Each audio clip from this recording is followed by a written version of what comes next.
1,5 миллиард халық жеріне сыймай отыр. Ертең 10 миллион қытайстар келсе не болады? Шекарада бір сәл бір жеңілдік пайда болса, бәрі Қазақстанға лап қоятындай болып елестеп тұр. Қорқыныш білместіктен болады. Нихау деп айтамыз. Қайырлы күн, құрметті достар. ЖБ қоғамдық бірлестігінің YouTube арнасындасыздар. Қош келдіңіздер дейміз және қош көрдік дейміз. Бұл подкаст жобасы сәл үзілістен кейін қайтадан бастап жатырмыз. Бүгінгі біздің шығарылым ерекше болатыны біздің спикерлерімізде, мысалы, менің сол жағымда саясат сахнасына жаңа леп болып келген жас буын Махамбет Амангелді, облыстық мәслихаттың депутаты және Республика партиясының Павлодар облысындағы филиалының төрағасы. Дұрыс па? Қош келдіңіз, Махамбет. Қош келдік. Және екінші спикеріміз, сізді көргенімізге тіпті қуаныштымыз. Керісінше осы саясаттың тіс қаққан өкілдерінің бірі, тәжірибелі біздің Асқар Бахралинов ағамыз. Енді дәл қазір қоғамның көкейінде жүрген басты мәселе, басты тақырып ол Қытай мен визасыз режим. Сіздер келісетін шығарсыздар. Жалпы бізде әдетте белгілі бір мемлекетпен визасыз режим ашылған кезде керісінше халық қуанатын еді, өйткені жаңағы шетелге шығу арзандайды. Бар, демалып келсең де деген сияқты. Ал бірақ Қытайға қатысты жоқ, өйткені Қытаймен визасыз режим ашылады дегенді естіген біздің қоғам бірден дүрліге шыға келді, өйткені шынымен де Қытайға қатысты бізде фобия бар ма, басқа бір дүние бар ма? Енді осының оңын, солын сараптап көрейік. Жалпы бізге ол несімен тиімді, мүмкін тиімсіз тұстары бар шығар. Рас айтасыз, қазір осындай проблема болып жатыр. Үш қазақ кездессе, екеуі қарсы болады, біреуі қолдап жатыр. Конечно, енді Қытай деген үлкен мемлекет, қорқыныш бар. Қазірді уақытта безвизовый қазір бар ғой режим уже, 14 күн бірақ. Ертең 30 күн болады. А сосын не болады? Соны білмейміз ғой. Мемлекеттің органдары айтпайды, оны қалай ертең не болатынды. Сол үшін қоғамға айту керек. Расын айтып, осылай жоспарымыз бар деп. Енді дәл бізде, мысалы, Қазақстанда алып қарайтын болсақ, біз санкцияға кіру-кірмеу мәселесі өте күн тәртібінде маңызды болып тұрған өзекті тұр. Сол жағдайды ескере отырып, бізге Қытаймен сауда қарым-қатынасты дамыту өте маңызды. Өйткені бізге экономикамызды дамыту керек. Адам капиталын дамыту керек біз. Қытай мысалы адам капиталы экономика қашан дамиды? Алдымен адам капиталы дамығаннан кейін. Халық саны көп болған жерде экономика мықты. Махамбет, енді өзің экономика деп жатсың ғой. Ертең экономика деп, давайте предположим, біз қазір халық 19 миллион. Ертең 10 миллион қытайстар келсе не болады?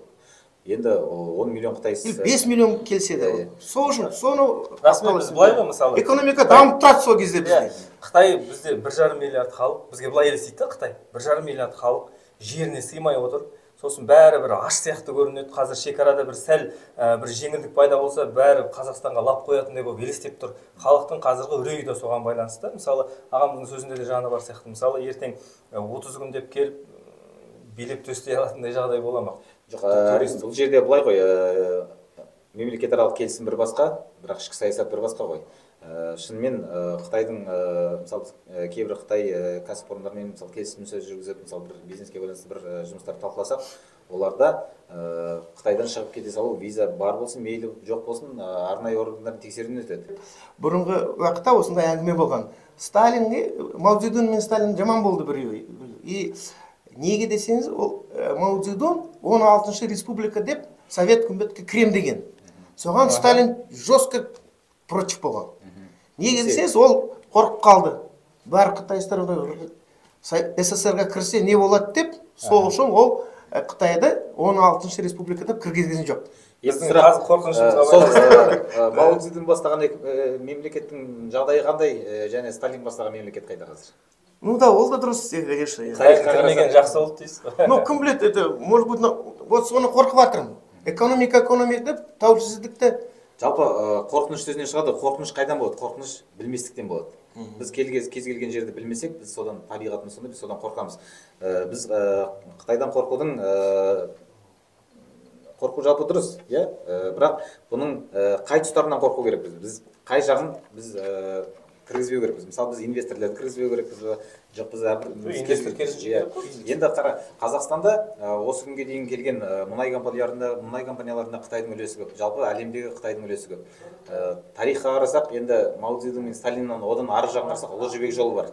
Ұлы жібек жолы Қазақстанды жалпы Орта Азия елдерін, мысалы Европамен байланысын мықты дамыған бір былайша айтқанда қазіргі тілмен айтсақ, ол ғасыр жобасы деп айта аламыз да біз қазір оны. Сол Ұлы жібек жолында сонда виза болды ма, немесе ол жерде шыққанға қаратып отырды ма, ол виза деген түсінік болған жоқ ол кезде. Ол жақсы дамыды. Біз сол себепті алдымызбен еліміздің экономиканы күшейту, ол халықтың әлеуетін күшейту. Ол халықтың әлеуеті жақсы болған кезде рынок қой ол кезде. Әлеуметтік выгодно болса қазір де сол рынок. Қазір негізі бұрын жібек сатуға айналса, қазір мұнай сатармыз, басқасын сатармыз, немесе табиғи байлықтарды алып. Біз енді көбіне шикізат сататын мемлекетпіз ғой, шыны керек. Ал Қытай керісінше сол шикізатты іске жарататын мемлекет. Сондықтан да бізге тағы да бір үлкен нарық ашылып жатыр ғой, 1,5 миллиард халқы бар нарық деген сияқты. Ол енді біз Асеке экономикадан алшақтай алмаймыз. Қытай мен Қазақстан төңірегін айтқан кезде, өйткені қараңыз, салыстыруға да келмейді да, мысалы Қытайдың экономикасы бізден 90 есе жоғары екен. Ресми статистика, мысалы Қытайдың ішкі жалпы өнімі 200 миллиард, біздікі 200 миллиард доллар болса, Қытайдікі 18 триллион доллар дейді. Енді жермен көк дейді. Керісінше біз қуануымыз керек сияқты. Өйткені қазір қараңыздар, Қытаймен сауданың мәселесі өте қатты. Мысалы, тіпті телефонды ашып интернетті қарасаңыз да, Қытаймен сауданы үйретемін, Қытайдың сайтында жұмыс істеуді үйретемін, Қытайдан тауар әкеліп беремін деген сияқты жарнама көбейіп жатыр. Қазір оларға да мүмкіндік көп. Бұрынғыдай. Қазіргі уақытта енді Қытай кіріп жатыр ғой Қазақстанға. Вот өзің айтып жатсың, нефтегазовый хозяйство уже бар. Так же. Енді бүгін енді жайлау деген рынокқа барған мен. Сонда числок алғам. Соны сұрасам, қайдан келген деп? Қытайдан дейді. Енді чеснок Қытайдан келсе, ол вообще-то сарымсақтың өзі Қытайдан. Ертең бізге нан сатады олар еще. Вот видите, можем потерять суверенитет. Вот соны опасается адамдар. Сонда біздің кәсіпкерлеріміз бәсекелес бола алмай қалуы мүмкін ғой. Иә, соны енді чеснок өсіруге болады ғой енді. Неге біз Қытайдан алып келе жатырмыз? Потому что олардың бағадары, правильно же? Бағасы осылай бағамен осылай бізге кіреді. Вот үкімет қарау керек соны. Шекараны үкімет қарау керек. Енді шекара жесткий болса, біздің генералдар қашып кетпейді ғой, иә, так же? Тауар па? Туризм мәселесіне келейік. Саясатты айттық қой. Көп жағдайда біздің ең үлкен плюс визасыз режимнің, ол жаңа туризм деп отырмыз. Өйткені визасыз режимнің өзі туризмге бағытталып отыр. Енді іскерлік қатынастар да бар, соның ішінде бірақ көбіне туристік аймақтар, мысалы Шығыс Қазақстан, Алматы өңірлері қазір алақанына түкіріп, қанша мың Қытай келеді екен деп отыр да бізде.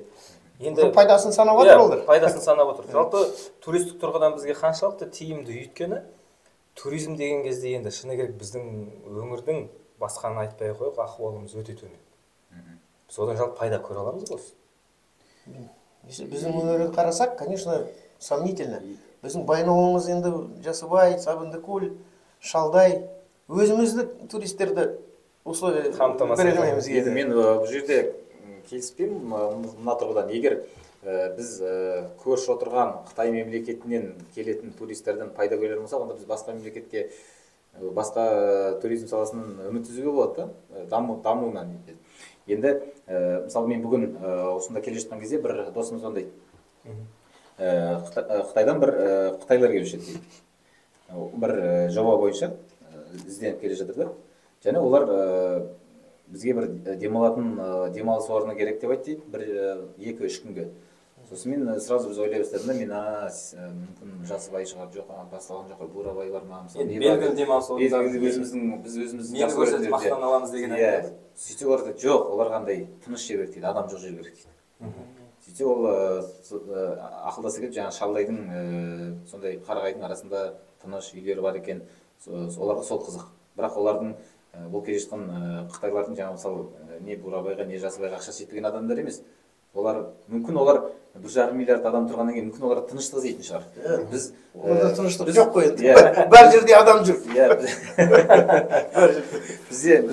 Иә, біздің туризмді әлсіз тұсын ұтымды пайдалану керек шығар мүмкін. Біз сондай ауыл шаруашылық туризмін дамытайық па мысалы, иә, тыныштық іздеген адамдарға, өз-өзімен қалғысы келетін адамдарға бір сондай неше түрлі қазір экстремальный туризмдер бар ғой. Бізге келіп чеснок ексін бізде.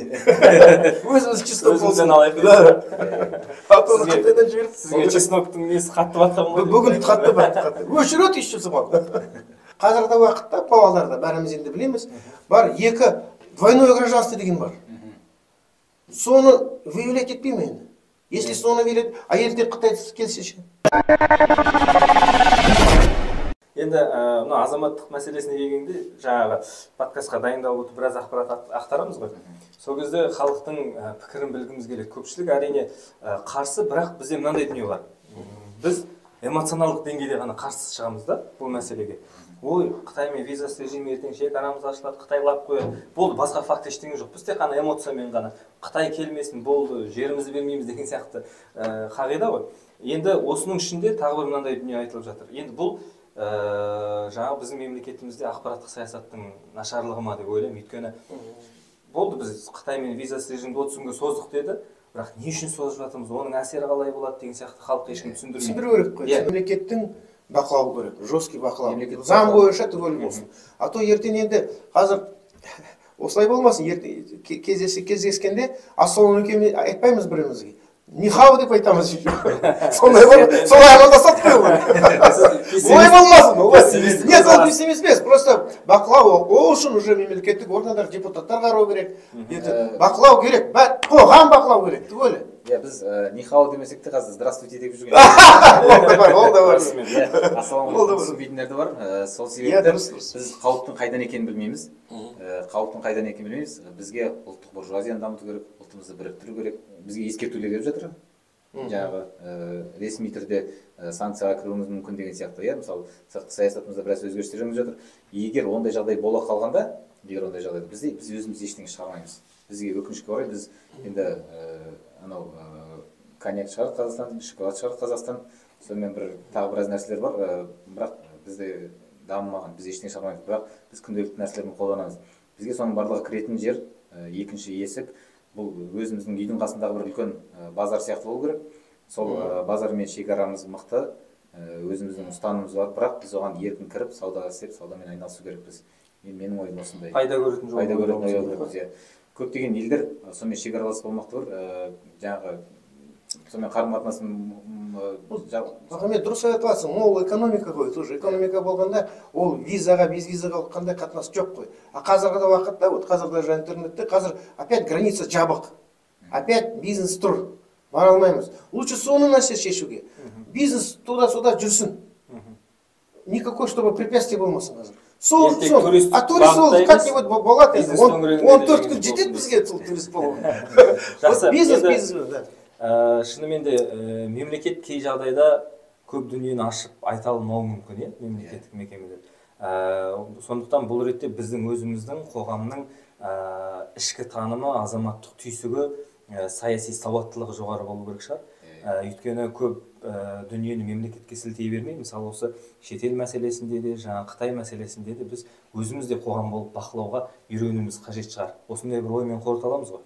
Әрине, әрбір адам өзінен бастау керек, әрбір еліміздің тұрғыны жаңағы келіп жатқан сырттан, мейлі Қытай болсын, мейлі басқа бір елден келген адамдар болсын, әрбір адам соған өзінің мүддесін, мемлекеттің мүддесін онымен келісімшарт жасаса да, қонаққа барса да, біз өзіміздің мүддемізді бірінші кезекке қойсақ, бізге Қытайдың аздығы немесе көптігі әсер етпейді.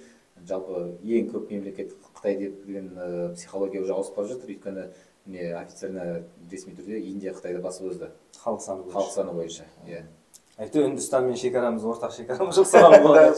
Енді студенттер бар оқитын да Қазақстанда. Қазақстанда біздің жаңағы қоғамның түсінігінде былай Индия десең, әлі күнге дейін сол индиялық кинолар ғана есімізде. Шын мәнінде Индия деген мықты экономика. Оларда да әскери қақтығыс, оларда Ресеймен мысалы, Ресеймен жаңағы Қытаймен қарым-қатынастарында қиындықтар бар.